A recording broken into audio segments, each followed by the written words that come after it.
남유다의 히스기야가 왕위에 오르게 됩니다. 그의 아버지는 아하스 왕으로서 아주 악한 왕이었습니다. 하나님의 전, 여호와의 전에 문을 닫고 백성들이 하나님께 나와 제사 드리지 못하게 하였고 예루살렘 곳곳에 우상을 섬기는 제단을 쌓았던 사람이었습니다. 그가 죽자 히스기야 왕이 왕위에 오르자 그가 제일 먼저 한 일이 무엇이냐 하면 여호와의 전의 문을 열었습니다. 그리고 레위 사람들에게 명령하기를 여호와의 전을 정결하게 하고 다시 복원하라. 있었던 물건들을 다시 제자리에 갖다 놓아라 해서 레위인들이 16일 동안 성전 정화를 하게 됩니다. 그리고 왕은 일찍이 성전에 올라가 숫송아지, 순양, 어린 양, 순염소 각각 7마리를 가져다가 하나님께 번제를 드리게 됩니다. 속죄 제사를 드리게 됩니다. 그 드리는 이유가 무엇이냐 하면 21절의 말씀을 보게 되면 나라와 성소와 유다를 위하여 속죄 제물로 삼고 아론의 자선 제사장들을 명령하여 여호와의 제단에 드리게 하니, 그래서 제사장들이 제물을 잡아 제사를 드리게 됩니다.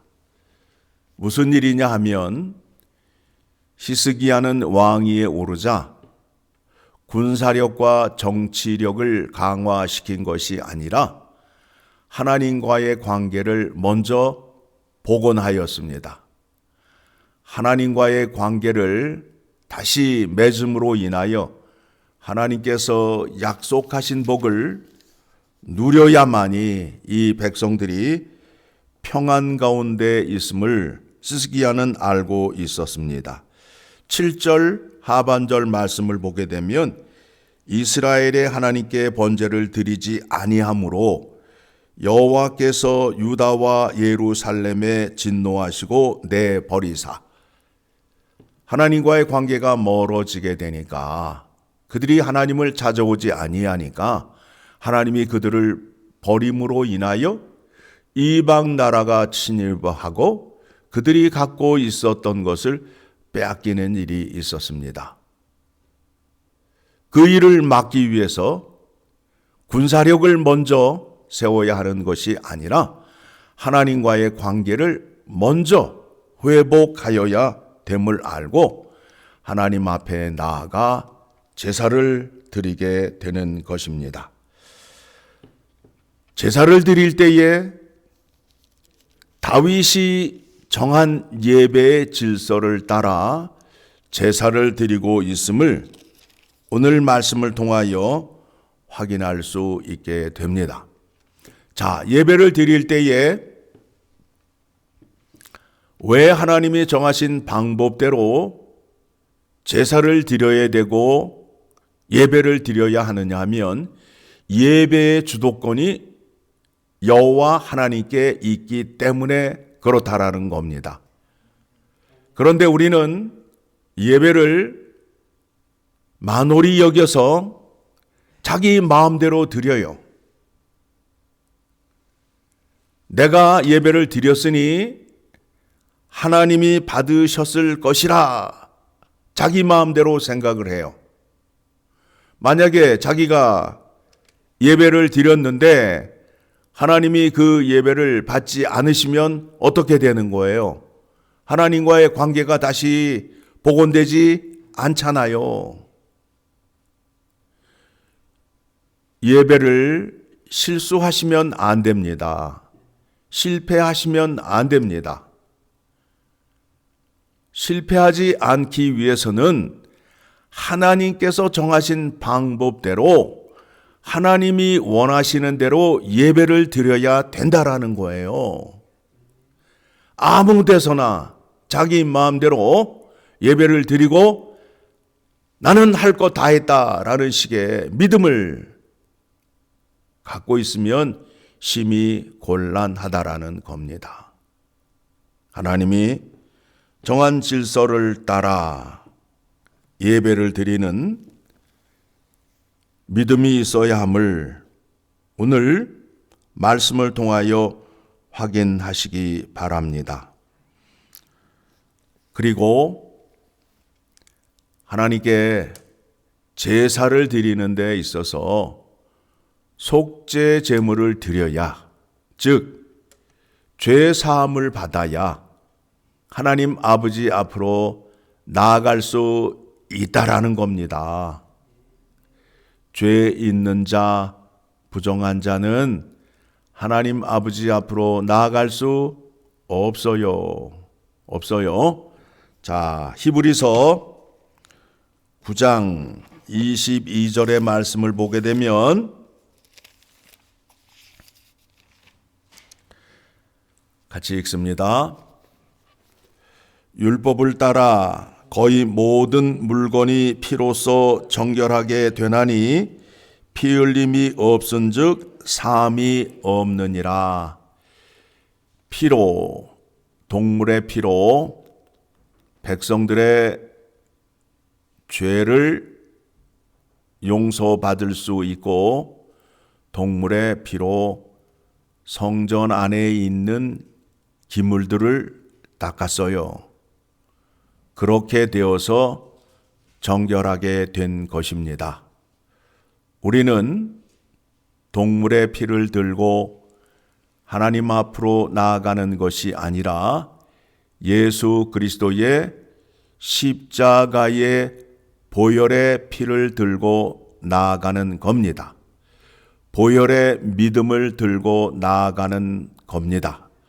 그래서 우리가 찬송을 부를 때에 보혈의 찬송을 많이 불러야 됨을 여러분 믿으시기 바랍니다. 그런데 오늘날 교인들이 십자가의 보혈의 찬송을 좋아해요? 싫어해요? 안 부르잖아요. 엉뚱한 거 부르잖아요. 피 흘림이 없이는 죄사함이 없다.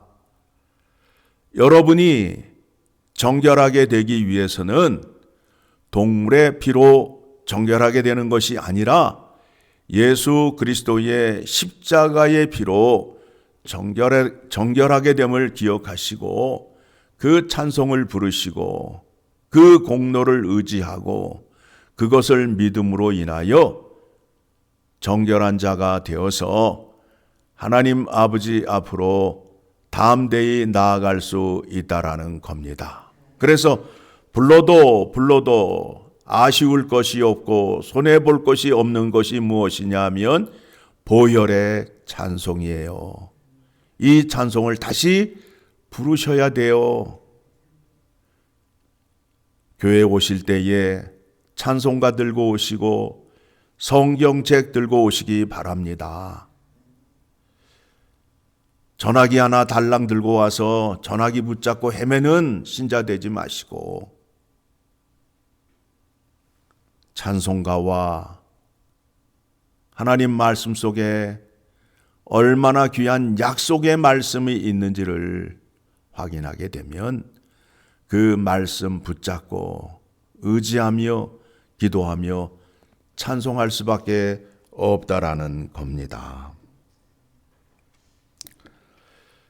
예수님께서 공생애를 시작하실 때에 예루살렘에 올라가셔서 성전 청소를 하셨습니다. 내 아버지의 집을 장사의 소굴로 만들지 말라. 내 아버지의 집은 기도하는 집이다 라고 말하면서 성전 안에서 장사하는 사람들을 내쫓았습니다.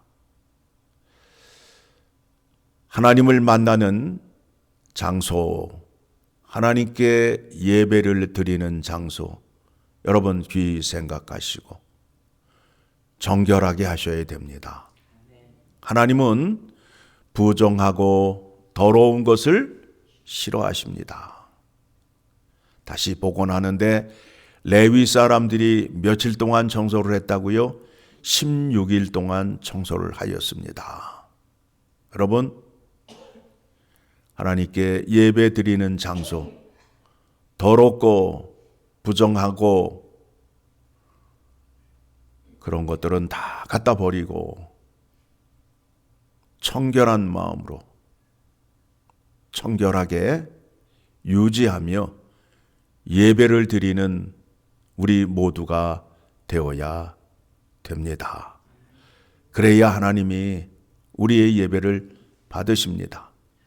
우리의 마음도 청결해야 되고 예배 장소도 청결하여야 함을 오늘 말씀을 통하여 확인하시고 주님의 몸된 교회를 더욱더 아름답게 꾸며가는 데 힘쓰는 여러분 되시기를 간절히 소망합니다.